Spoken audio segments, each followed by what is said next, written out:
শাহাবুদ্দিন চুপ্পু সাহেব ধরেন কালকে রিলিজ হয়ে কোথাও গিয়ে বলে দিলেন যে এই সরকার অবৈধ, যেটা উনি আগে একটু করে ছাপ রেখেছেন। উনি বলেছেন যে শেখ হাসিনা পদত্যাগ করেন না, আমার কাছে কোনো পদত্যাগপত্র আসে নাই। বিএনপিকে সারা জীবন এটা বহন করতে হবে, এই জন্য এই কথাগুলো সব তো বিএনপির বিরুদ্ধে যাবে, এই যে কথাগুলো বহন করতে হবে। শাহাবুদ্দিন চুপ্পু সাহেব দুদকে থাকা অবস্থায় ওনার বিরুদ্ধে অভিযোগ আছে। 2টা ব্যাংকের উনি ডাইরেক্টর ছিলেন, সেখানে ব্যাংকগুলো ওই সময় লুটপাট হয়েছে। কার পক্ষ হয়েছিলেন? এস আলমের পক্ষ হয়ে। লোকেরা বলে যে উনি রাষ্ট্রপতি হয়েছেন কোন একটা শিল্প গ্রুপের প্রভাবে। তো এইগুলো তো ওপেন সিক্রেট ব্যাপার, কারণ ওনার ইমেজ নাই, ওনার ছবি নামিয়ে ফেলা হয়েছে, উনি তো এগুলো বলেছেন। ওনার ইমেজ যেহেতু নাই, উনি যেহেতু ফেসিবাদেরই রাষ্ট্রপতি, ফলে ওনার প্রতি সেই রেসপেক্টটা দেখানো হয় নাই। দেখেন উনি আজকে বলছেন উনি শহীদদেরকে স্মরণ করছেন, যে যখন শহীদ হয়েছে তখন কিছু বলেন নাই কেন?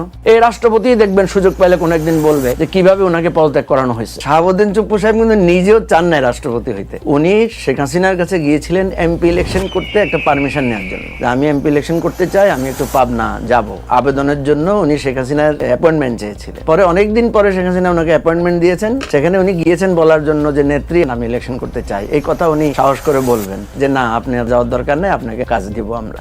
যাকে দেয়া হচ্ছে তারও তো এক্সপেকটেশন ছিল না। তাহলে শাহাবুদ্দিন চুপ্পু সাহেব যে বসেছিলেন প্রেসিডেন্টের পদে, দেখেন উনি কিন্তু বলছেন যে আমি কোথাও যাইতে পারতাম না, আমার প্রেস সরিয়ে নেওয়া হয়েছে। নিয়ন্ত্রণ তো পুরোটাই অন্তর্বর্তীকালীন সরকারের হাতে ছিল।